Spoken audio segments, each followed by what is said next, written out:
Hello guys, welcome to Comet Learning. तो हम आ गए हमारा नया वीडियो लेकर के, जो कि हमारा chapter number second, class 12th, reproduction in lower and higher animal. ठीक है, तो बहुत सारे इसमें हम वीडियोस बना चुके हैं। आज जो हमारा वीडियो होगा नया टॉपिक के ऊपर, जो कि है मेंस्ट्रुअल साइकिल। क्या? Menstrual cycle. तो भाई क्या होती है मेंस्ट्रुअल साइकिल, कब स्टार्ट होती है, बहुत सारी बेसिक सी चीजें हम देख चुके हैं इसके ऊपर पे। फिर भी हम थोड़ा सा रिपीट कर ले हैं। तो मेंस्ट्रुअल साइकिल से रिलेटेड कुछ चीज जिसे अपन कहते हैं मेनार्चे। क्या कहते हैं? मेनार्चे। मेनार्चे बोले तो स्टार्टिंग ऑफ मेंस्ट्रुअल साइकिल, जब मेंस्ट्रुअल साइकिल स्टार्ट होती है उस कंडीशन को क्या कहते हैं अपन? मेनार्चे। जो कि लगभग 12 से लेके 13 या 14 इस एज में स्टार्ट होती है। 12, 13, 14 इस एज में क्या होती है? स्टार्ट होती है। यानी कि मेनार्च कब स्टार्ट होता है? 12, 13 और 14 की एज में। भाई मेंस्ट्रुअल साइकिल क्या होता है? ये मेंस्ट्रुअल साइकिल, सबसे पहले अपन वर्ड को ब्रेक करेंगे तो क्या लिखा है भाई? साइकिल। साइकिल का मतलब क्या होता है कि एक रिपीटेड पैटर्न में हमको जो देखने को मिलता है उसको अपन कहते हैं साइकिल। तो फिर ये मेंस्ट्रुअल साइकिल क्या है? ये जो मेंस्ट्रुअल साइकिल है ये होती है 28 डेज की। कितने दिन की होती है? 28 डेज की मेंस्ट्रुअल साइकिल होती है। तो इस 28 डेज में आखिर ऐसा होता क्या है मेंस्ट्रुअल साइकिल, ये सारी चीजें हमको देखनी है। तो मेंस्ट्रुअल साइकिल में सिंपल से क्या होता है कि जो फीमेल रिप्रोडक्टिव ट्रैक है और ओवरीज है, इसमें चेंजेस देखने को मिलते हैं। कैसे चेंजेस देखने को मिलते हैं, ये सारी चीजें हम इस पे ही डिस्कस करने वाले हैं आज के क्लास में। अपन देखेंगे क्या? Menstrual cycle. तो क्या चले स्टार्ट करें? चलो तो देखते हैं भाई अपन मेंस्ट्रुअल साइकिल के बारे में। तो मेंस्ट्रुअल साइकिल के बारे में बेसिक सी चीजें हमको पता है। तो अपन देखेंगे कि भाई कौन कौन से हार्मोन्स होते हैं, क्या क्या चेंजेस देखने को मिलते हैं। तो देखो मैं क्या बोल रहा हूं कि हमको ओवरी ओवरी और यूटेरस में चेंजेस देखने को मिलते हैं। क्या बोल रहा हूं कि भाई ओवरी और यूटेरस में चेंजेस देखने को मिलते हैं। कैसे चेंजेस देखने को मिलते हैं ये देखेंगे। लेकिन ओवरी से कुछ हार्मोन सीक्रेट होते हैं। ओवरी से क्या सीक्रेट होते हैं? हार्मोन सीक्रेट होते हैं। उसके बारे में अपन देख लेते हैं। तो ओवरी से दो हार्मोन सीक्रेट होते हैं जिसका नाम है ईस्ट्रोजन। क्या नाम है? ईस्ट्रोजन। और एक और नाम है प्रोजेस्टेरॉन। क्या बोला मैंने? ईस्ट्रोजन और प्रोजेस्टेरॉन, ऐसे दो हार्मोन्स रिलीज होते हैं ओवरी से। देखो कोई चीज में फालतू नहीं बता रहा हूं, सब काम में आने वाला है अभी। तो हमको क्या बोल रहा है कि इस मेंस्ट्रुअल साइकिल में हमको दो जगह चेंजेस देखने को मिलेंगे। एक देखने को मिलेंगे ओवरी में चेंजेस, एक देखने को मिलेंगे यूटेरस में चेंजेस। यूटेरस क्या है, ओवरी क्या है, पुराना प्लीज पिछला वीडियो देख करके आए, क्योंकि ओवरी यूटेरस के बारे में काफी बात की है, कैसा स्ट्रक्चर है, क्या क्या इनमें सारी चीजें परफॉर्म होती है। तो हमको ओवरी में चेंजेस देखने को मिलेंगे और यूटेरस में भी चेंजेस देखने को मिलेंगे। तो ओवरी में दो हार्मोन्स रिलीज होते हैं, एक होता है ईस्ट्रोजन और एक होता है प्रोजेस्टेरॉन। और दो हार्मोन हमको लगेंगे जो कि सीक्रेट करता है हमारा पिट्यूटरी ग्लैंड। कौन? पिट्यूटरी ग्लैंड ये हार्मोन्स रिलीज करता है। जो कौन कौन से हार्मोन्स रिलीज करेगा वो होता है एफएसएच। क्या? एफएसएच फॉलिकुलर स्टिमुलेटिंग हार्मोन, और एलएच ल्यूटिनाइजिंग हार्मोन। इस तरीके से दो हार्मोन्स कौन रिलीज करता है भाई? Pituitary gland. तो मैंने क्या बताया, हमको याद रखना है ओवरी यूटेरस। ओवरी में चेंजेस, यूटेरस में चेंजेस, देन सेकेंड हार्मोन्स के बारे में टोटल 4 हार्मोन्स की जरूरत पड़ेगी यहां पर। ईस्ट्रोजन, प्रोजेस्टेरॉन जो कि कौन सीक्रेट कर रहा है भाई? ओवरी। और सेकेंड है पिट्यूटरी ग्लैंड से निकलने वाले एफएसएच और एलएच फॉलिकुलर स्टिमुलेटिंग हार्मोन और ल्यूटिनाइजिंग हार्मोन। इतना क्लियर है। देन हमको एक और बात पता रहनी चाहिए इसके लिए, endometrium wall. Endometrium, endometrium wall याद आ रहा है कुछ? हमने पिछले क्लास में देखा था कि जो यूटेरस है उसकी 3 वॉल देखने को मिलती है, 3 लेयर देखने को मिलती है, पेरीमेट्रियम, मायोमेट्रियम और जो सबसे इनर वाली होती है एंडोमेट्रियम। तो ये एंडोमेट्रियम के बारे में भी अपन देखेंगे, क्योंकि इसके थिकनेस के बारे में बात होने वाली है। इसके बारे में, थिकनेस के बारे में। क्लियर है यहां तक के? तो क्या हम स्टार्ट करें? अपन स्टार्ट करेंगे सबसे पहले ग्राफ से। किससे स्टार्ट करेंगे? ग्राफ से। तो ग्राफ अपन इसका बनाएंगे, ठीक है। तो सबसे पहले क्या करते हैं अपन, एक ऐसी लाइन बनाते हैं, देन एक ऐसी लाइन बनाते हैं। क्लियर है? ग्राफ तो ऐसे ही बनता है। तो अब ये ग्राफ को मैं 4 पार्ट में डिवाइड कर दूंगा। किसमें? 4 पार्ट में। एक ये, यस, दूसरा ये, दूसरा ये, 1 2 3 4, हो गए, हो गया, हो गया। देन अभी जो हमने बात की है वो सारी चीजें अपन इधर लिखेंगे, सब कुछ करेंगे, ठीक है। तो कैसे ये साइकिल चल रही है, 28 डेज की साइकिल होती है। कितने दिन की होती है? 28 डेज की। तो अपन एक्स एक्सिस में क्या ले लेंगे भाई? डेज ले लेंगे। यहां पर 0, ये मैं क्या ले रहा हूं? डे, ठीक है, ये 0 डे। देन बीच में अपन कहीं ले लेते हैं 14 डे, और लास्ट में 28, ठीक है। तो 0 14 28 डेज। फिर ये यहां पर ये जो कॉलम है ये क्या डिस्क्राइब करेंगे भाई? अपने को ये लोग डिस्क्राइब करेंगे। अपन यहां पर लिखेंगे यूटेराइन इवेंट। क्या लिखेंगे? Uterine event.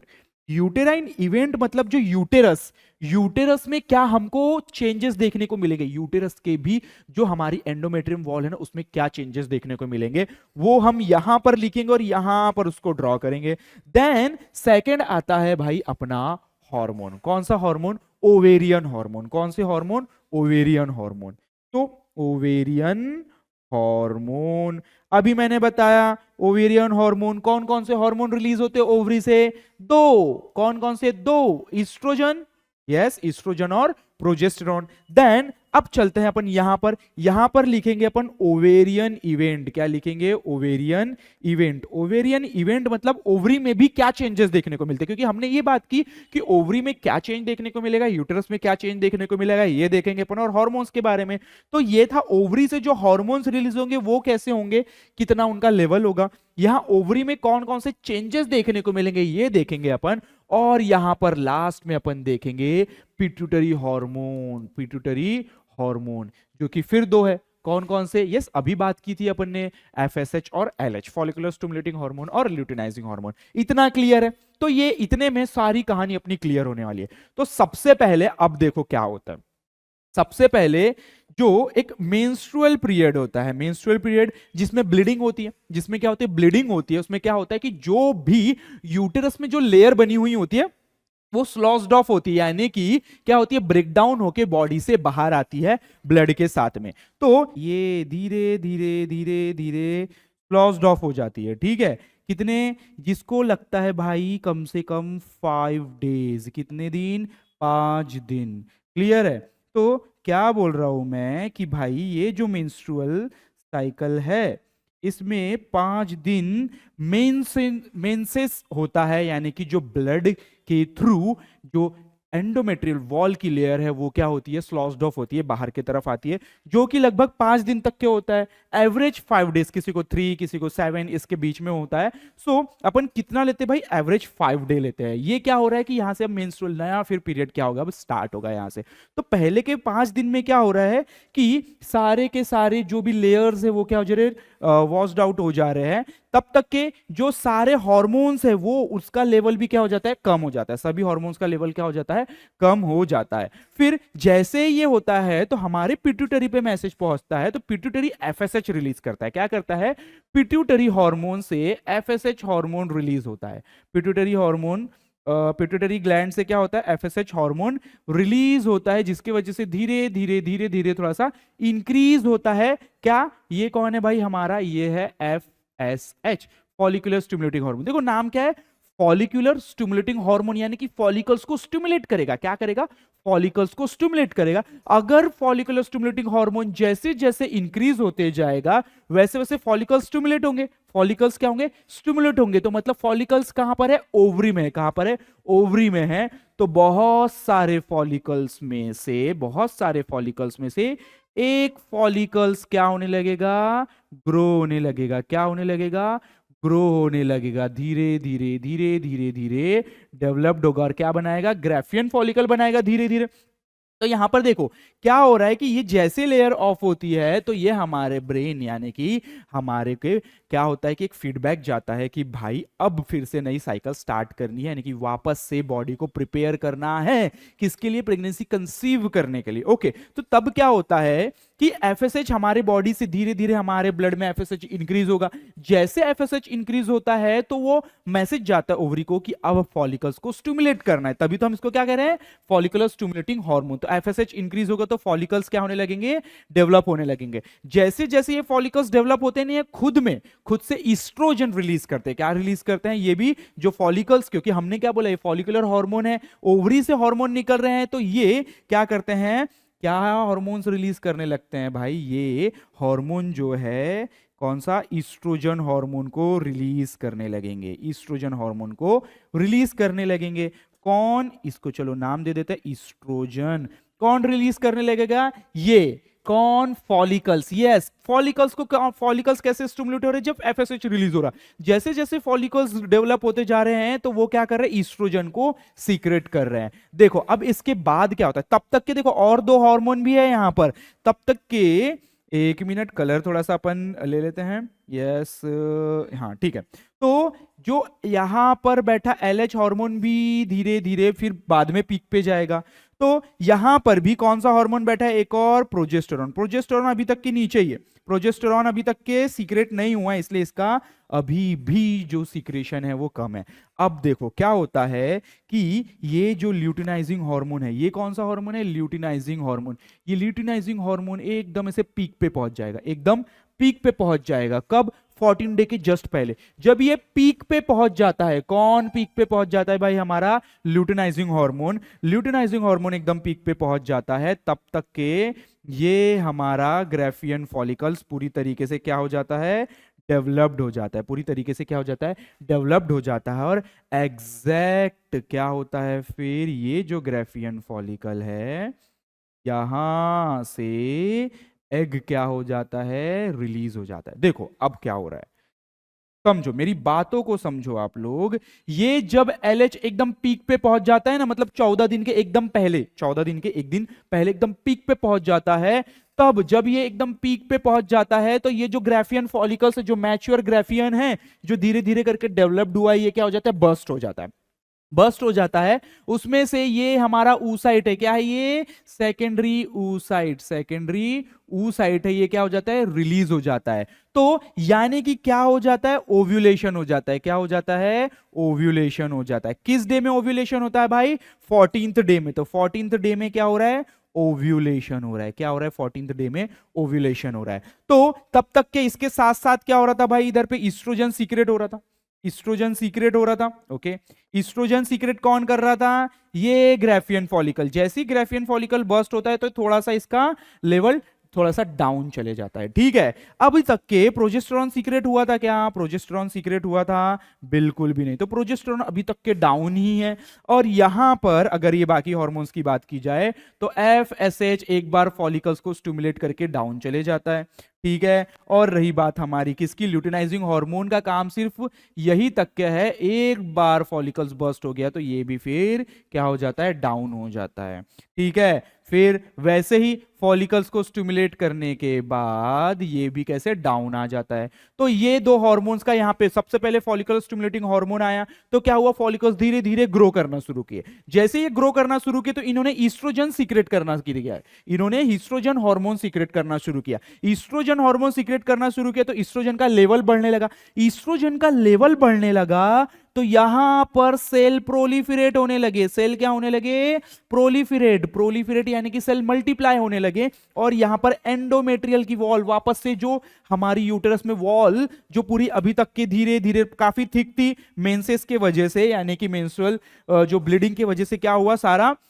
स्लॉस्ड ऑफ हो गया, ब्रेकडाउन होके निकल गया, तो वो वापस से थिन हो गया था। अब वापस से वहां पर लेयर बनने लगी। किस वजह से, ये ईस्ट्रोजन के वजह से। ऐसे फिर वहां पर लेयर बनने लगती है, ठीक है। इतना क्लियर है। तो यहां पर हमारा 14 डे में क्या हो गया, ओव्यूलेशन हुआ। जैसे ही ओव्यूलेशन हुआ तो अब हमको पता है कि ये एग निकल गया। कहां निकल गया, हमारे फेलोपियन ट्यूब में चला गया। तो ये ओवरी में बाद में ये क्या बन जाता है, ये क्या बन जाता है, इसको अपन कहते हैं कॉर्पस लूटियम। क्या कहते हैं, कॉर्पस ल्यूटियम। कौन? ये जो बचा हुआ पोर्शन है किसका, जो ऊसाइड तो निकल गया लेकिन जो बचा हुआ पार्ट है उसका क्या बन जाता है, कॉर्पस लूटियम। जैसे ये कॉर्पस लूटियम बनता है ना, कॉर्पस लूटियम क्या करता है, प्रोजेस्टेरॉन और ईस्ट्रोजन का सिक्रेशन करता है। क्या करता है? प्रोजेस्टेरॉन और ईस्ट्रोजन का सिक्रेशन करता है। अभी तक के प्रोजेस्टेरॉन जो जिसका लेवल बहुत कम था, यहां से प्रोजेस्टेरॉन का लेवल बढ़ने लगेगा, यहां से प्रोजेस्टेरॉन का लेवल बढ़ने लगेगा और ईस्ट्रोजन का भी सिक्रेशन कर रहा है। तो थोड़ा सा डिप जाने के बाद वापस से ईस्ट्रोजन का सिक्रेशन बढ़ने लगता है, तो वापस से ईस्ट्रोजन का सिक्रेशन होने लगता है। ठीक है, तो जैसे फिर ईस्ट्रोजन का सिक्रेशन होने लगता है तो भाई क्या होता है इसके बाद, ये जो एंडोमेट्रियल वॉल है ये वापस से कुछ इस तरीके से काफी थिक होने लगती है। क्या होने लगती है? काफी थिक होने लगती है। एक मिनट, ये वाली जो लाइन है थोड़ी सी यहां से टेढ़ी हो गई है क्या? हाँ, चलो इसको सीधी कर लेते हैं, 2 मिनट का काम है। ये ब्लू वाला बहुत डिस्टर्ब कर रहा है, बीच बीच में आ जा रहा है जबरदस्ती। ठीक है, हाँ, तो हमने क्या देखा अभी तक के? अभी तक के क्या देख रहे हैं हम? एफएसएच रिलीज हुआ, फॉलिकल्स ग्रो होने लगे, फॉलिकल्स ग्रो होने लगे तो उसने ईस्ट्रोजन सीक्रेट किया, ईस्ट्रोजन सीक्रेट हुआ तो उसके वजह से एंडोमेट्रियल वॉल डेवलप होने लगी। एंडोमेट्रियल वॉल क्या होने लगी? डेवलप होने लगी, कुछ इस तरीके से बनती है ये। ठीक है, एंडोमेट्रियल वॉल क्या होने लगी भाई? डेवलप होने लगी। यस, एंडोमेट्रियल वॉल डेवलप क्यों हो रही है? क्योंकि यहां पर इंप्लांटेशन होना है, मतलब यूटेरस अपने आप को प्रिपेयर कर रहा है। यूटेरस अपने आप को क्या कर रहा है? यहां पर प्रिपेयर कर रहा है। अब देखो क्या हुआ आगे, ये ओव्यूलेशन हो गया, ओव्यूलेशन हो गया तो ये एग कहां निकल गया भाई? हमारे फेलोपियन ट्यूब में। फेलोपियन ट्यूब में एम्पुला वाले रीजन पे, जहां पे कौन आएगा? स्पर्म आएगा और वहां पर फर्टिलाइजेशन होगा। अगर वहां पर फर्टिलाइजेशन हो गया तो ये कॉर्पस लूटियम कंटिन्यू रहेगा, ये सब कुछ नॉर्मल रहेगा, ये सब कुछ नॉर्मल रहेगा। अगर वहां पर फर्टिलाइजेशन नहीं होता है तो ये corpus luteum within 2 week में क्या होने लगता है? डिग्रेड होने लगता है और स्कार बन जाता है, स्कार बन जाता है। ठीक है, देन ये जो लेयर है बाकी की क्या होने लगती है? आफ्टर 28 डेज के बाद वापस से ये प्रोसेस चालू हो जाती है कि सारे हॉर्मोन्स, उसके बाद क्या होंगे भाई? ये जो सारे हॉर्मोन्स है डिप कर जाएंगे, सारे हॉर्मोन्स कम हो जाएंगे और ये वापस से यहां से स्टार्ट हो जाएगा। ये जो लेयर है वापस से स्लॉस्ड ऑफ होने लगेगी, ब्रेकडाउन होने लगेगा और ये साइकिल रिपीट होते रहेगी, रिपीट होते रहेगी, रिपीट होते रहेगी। समझ रहे हो? तो ये है हमारी मेंस्ट्रुअल साइकिल, जो कि कितने दिन की है भाई? 28 डेज की है। 14 डे में क्या होता है? ओव्यूलेशन होता है। 14 डे में क्या होता है? ओव्यूलेशन होता है। अब देखो यहां पे हमने अलग अलग फेजेस के नाम भी देने हैं। ये 5 दिन में क्या हो रहा है भाई? क्या हो रहा है? ब्लीडिंग हो रही है, इसलिए अपन ने इसको मेंस्ट्रुअल फेज बोला है। क्या बोला? Menstrual phase. अब हम दो अलग अलग, हम एक यूटेरस में भी चेंजेस देख रहे हैं, ओवरी में भी चेंजेस देख रहे हैं, यूटेरस ओवरी दोनों जगह चेंजेस देख रहे हैं। तो इसलिए अपन यूटेरस के लिए अलग फेज देंगे और ओवरी के लिए अलग फेज का नाम देंगे। तो यहां पे देखो वापस से सिक्रेशन हो रहा है, वापस से क्या हो रहा है भाई? सिक्रेशन हो रहा है और यहां पर फॉलिकल्स डेवलप हो रहे हैं। यहां पर क्या हो रहा है? वहां पे फॉलिकल्स डेवलप हो रहे हैं, इसलिए इसका नाम क्या देंगे अपन? Follicular phase. क्या देंगे भाई? Follicular phase.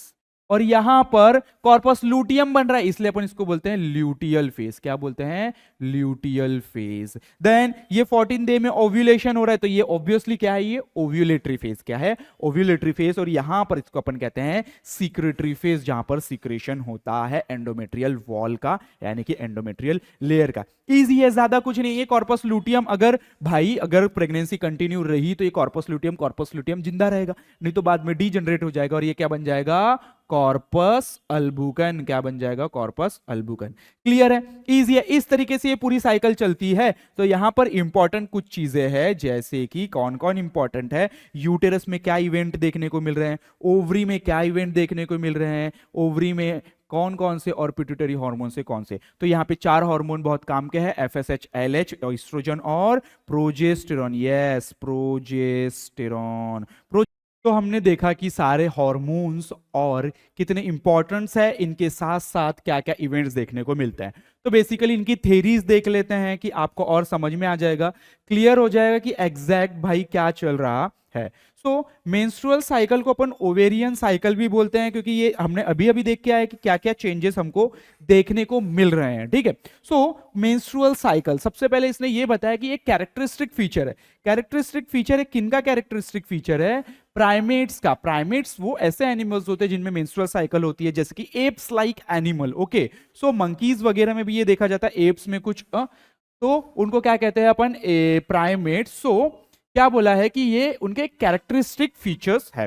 Now it involve a series of cyclic changes, series of cyclic अलग अलग चेंजेस देखने को मिलते हैं। कहां पर चेंजेस देखने को मिलते हैं? ओवरी में और यूटेरस में। अभी देख के आया कहां कहां पर भाई? Ovary and the female reproductive tract, mainly in the uterus. जो cyclic events are regulated by gonadotropins hormone. ये जो गोनाडोट्रोपिन्स रिलीज होते हैं कहां से? पिट्यूटरी से। ये इनको क्या करते हैं भाई? रेगुलेट करते हैं। मैंने वही तो बताया था आपको, एफएसएच, एलएच, ये कहां से रिलीज हो रहे थे? पिट्यूटरी से। Okay, so the cycles are repeated with the periodicity of approximately 28 days। ये जो साइकिल है कितने दिन की है? 28 डेज की है।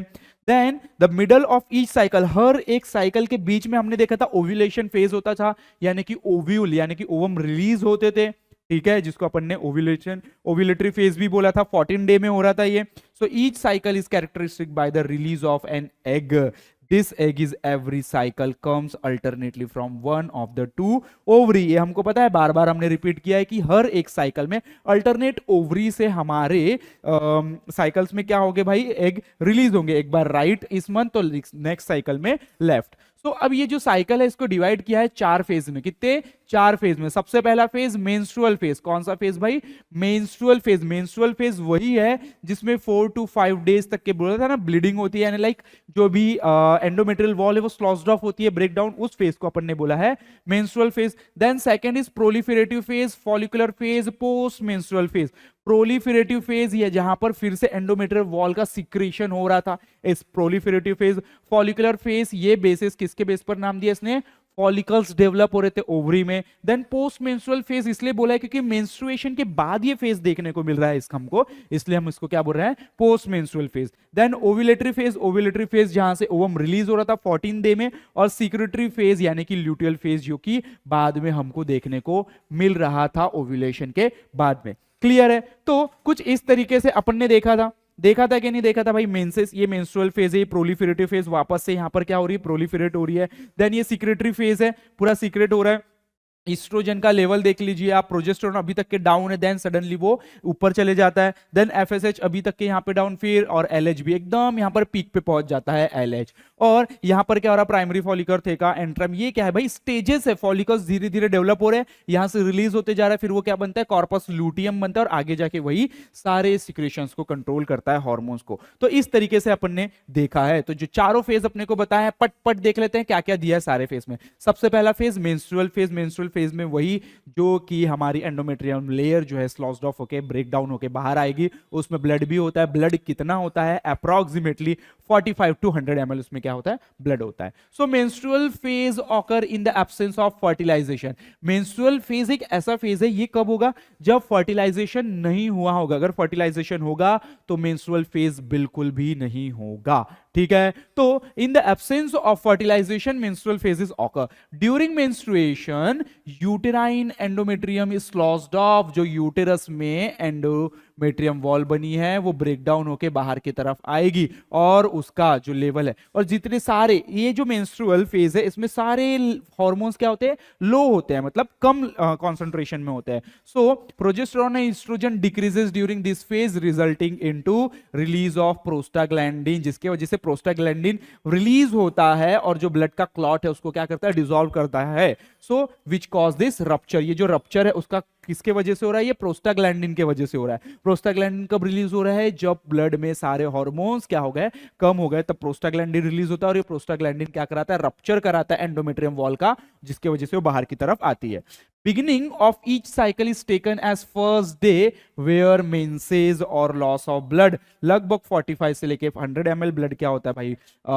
रिलीज होता है, takes place, and last approximately कितने दिन तक के होता है? ये 5 days, approximately 5 days, average 3 to 7 days. Due to this blood tissue fluid. अब ये जो भी स्लॉस्ड ऑफ जो हम बोल रहे हैं बाहर की तरफ आ रहा है, इसमें क्या होता है? इसमें ब्लड होता है, टिश्यू का फ्लूइड होता है, म्यूकस होता है, एंडोमेट्रियल लाइनिंग होती है, एंड द अनफर्टिलाइज्ड oocyte जो oocyte यानी कि जो एग फर्टिलाइज नहीं हुआ वो भी इसके थ्रू बाहर आता है, discharge throughout the vagina as menstrual flow. Vagina हमने अभी अभी देख करके आया, उसके थ्रू वो क्या होता है, बाहर की तरफ आता है। क्लियर है यहां तक के? देन आगे क्या बोल रहा है कि जो एंडोमेट्रियम की लाइनिंग है become very thin about 1 mm। इस फेज में जो लाइनिंग है वो बहुत कम हो जाती है। मतलब क्यों? लाइनिंग इनकी जो थिकनेस है उसकी लाइनिंग की वो धीरे धीरे धीरे बहुत कम हो जाती है, यानी कि 1 mm की हो जाती है। क्यों? क्योंकि ये क्या हो गया, बाकी की जो लाइनिंग है ब्रेक डाउन होकर बाहर की तरफ निकल गई है। अब जैसे जैसे अपन आगे बढ़ेंगे तो ये वापस से उसमें क्या होता है, फॉर्मेशन होते जाता है और सेल्स प्रोलिफरेट होते जाते हैं, तो लेयर बनते जाती है, जिसकी वजह से वो लाइनिंग और थिक थिक थिक होते जाएगी बाद में। Okay, so menstrual discharge continuous for average 5 दिन तक के ये होता है, और ब्लड डज नॉट क्लॉट। इसमें ब्लड क्लॉट क्यों नहीं होता भैया? क्योंकि वहां पर क्या प्रेजेंट होता है, फिब्रिनोलाइसिन। कौन? फिब्रिनोलाइसिन, जो कि प्रोस्टाग्लैंडिन द्वारा ही बनाया जाता है। Now menstrual phase occur where an ovulated egg does not get fertilized. ये कब देखने को मिलेगा? जब एग फर्टिलाइज नहीं हुआ और देयर बाय शेड आउट, और वो बाहर की तरफ आ जाएगा विथ मेंस्ट्रुअम। जो सारा हम बोल रहे हैं ना, उसमें लिम्फ मतलब बाकी फ्लूइड्स है, ब्लड है, वेसल्स है, और बहुत सारी चीज, म्यूकस जैसी चीज, इन सारी चीजों को मिलाकर क्या बोला है, मेंस्ट्रुअम। और it is called funeral of unfertilised egg. ये सब लोग मिलके जो अनफर्टिलाइज्ड एग है उसका क्या, लाइक मातम मनाना, समझ रहे हो, अंतिम संस्कार टाइप का, उस तरीके का करवाता है। So during this 5 days many primordial follicles, जब ये सारी चीजें हो रही है तो बहुत सारे प्रीमोडियल फॉलिकल्स में, यानी कि ओवरी में आ जाते हैं, उसमें से एक क्या होने लगता है, डेवलप होने शुरू हो जाता है। बहुत सारे primordial follicles develop into primary and few of them into secondary follicles under the effect of FSH। फिर कौन रिलीज होगा भाई? FSH, follicular stimulating hormone. Second है हमारा प्रोलिफरेटिव फेज। तो proliferative phase and the follicular phase, क्या बोला है भाई? फॉलिकुलर फेज, प्रोलिफरेटिव फेज को ही हमने क्या बोला है, follicular phase. Okay, wait wait wait just a minute.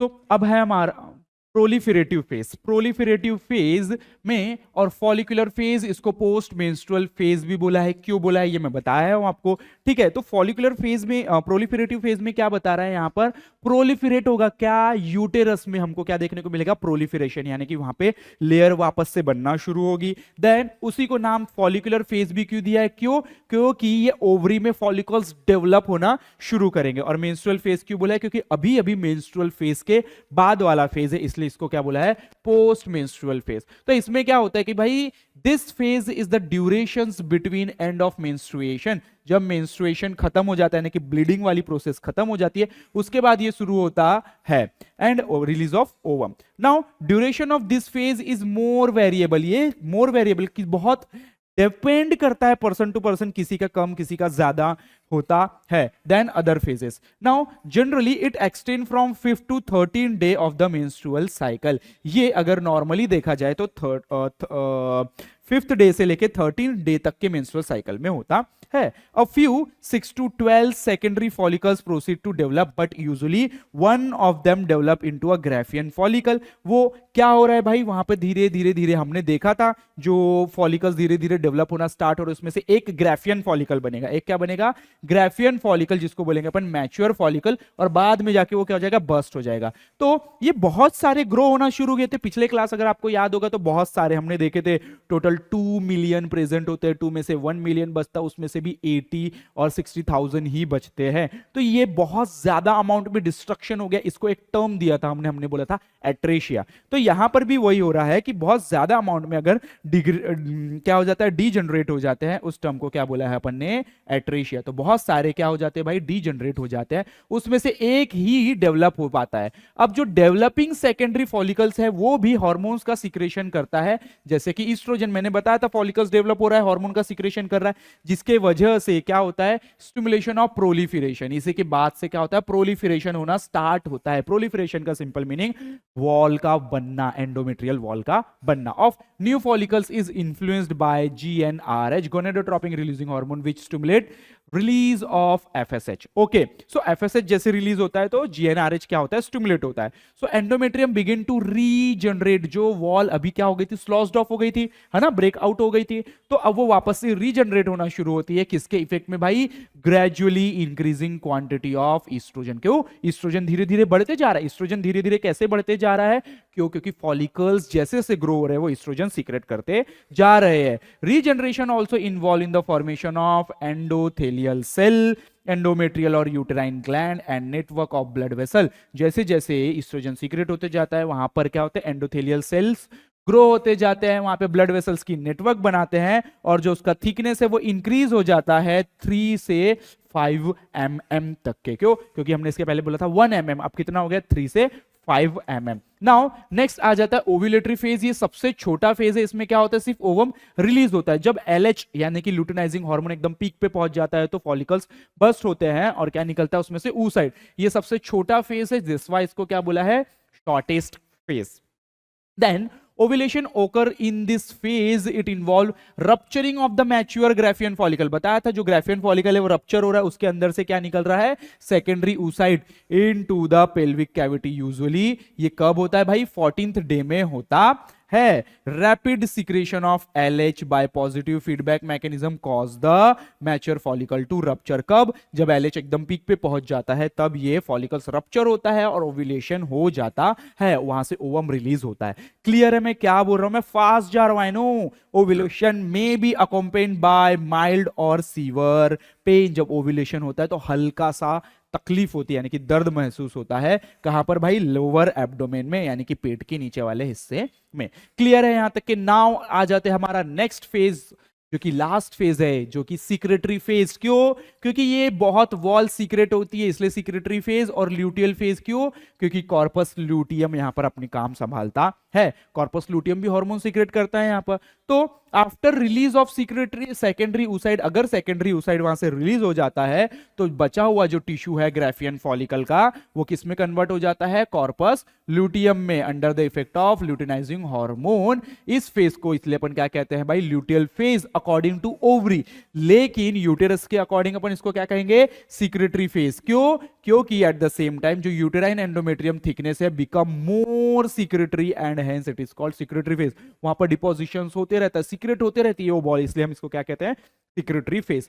जो ड्यूरेशन है इस फेज का कब है भाई, बिटवीन द ओव्यूलेशन। ओव्यूलेशन कब होता है, 14th डे में। तो ओव्यूलेशन से लेके beginning of the next cycle तक के, यानी कि नेक्स्ट मेंसेस तक के, ये इसका क्या होता है भाई, फेज होता है। ये जो फेज है सबसे लॉन्गेस्ट फेज है। ये कितने, कम से कम 14 दिन तक के लिए होता है, from 15 to 28 days of the cycle. जो कॉर्पस लूटियम है ये क्या, प्रोजेस्टेरॉन रिलीज करता है, ये हमने बताया था। स्मॉल अमाउंट ऑफ ईस्ट्रोजन भी रिलीज करता है और इनहिबिन भी रिलीज करता है। Under the influence of this hormone जो एंडोमेट्रियल ग्लैंड है वो ग्रो होते हैं और become coil and start uterine secretion. और यूटेरस में सीक्रेशन स्टार्ट करते हैं, यूटेरस में कंटिन्यूअसली सीक्रेशन करते रहते हैं, जिसकी वजह से वो जो हमारी एंडोमेट्रियल की वॉल है वो काफी थिक हो जाती है। क्या हो जाती है भाई, काफी थिक हो जाती है। सो एंडोमेट्रियम बिकम मोर वस्कुलराइज्ड, बहुत ज्यादा वेसल्स आ जाते हैं, थिकनेस इसकी बढ़ते जाती है, 8 से 10 mm हो जाती है। और इनहिबिन स्टॉप करता है सिक्रेशन, किसके सिक्रेशन को, एफएसएच। क्यों, एफएसएच के सिक्रेशन को इनहिबिन इसलिए करता है ताकि फिर से और फॉलिकल्स स्टिमुलेट ना हो पाए।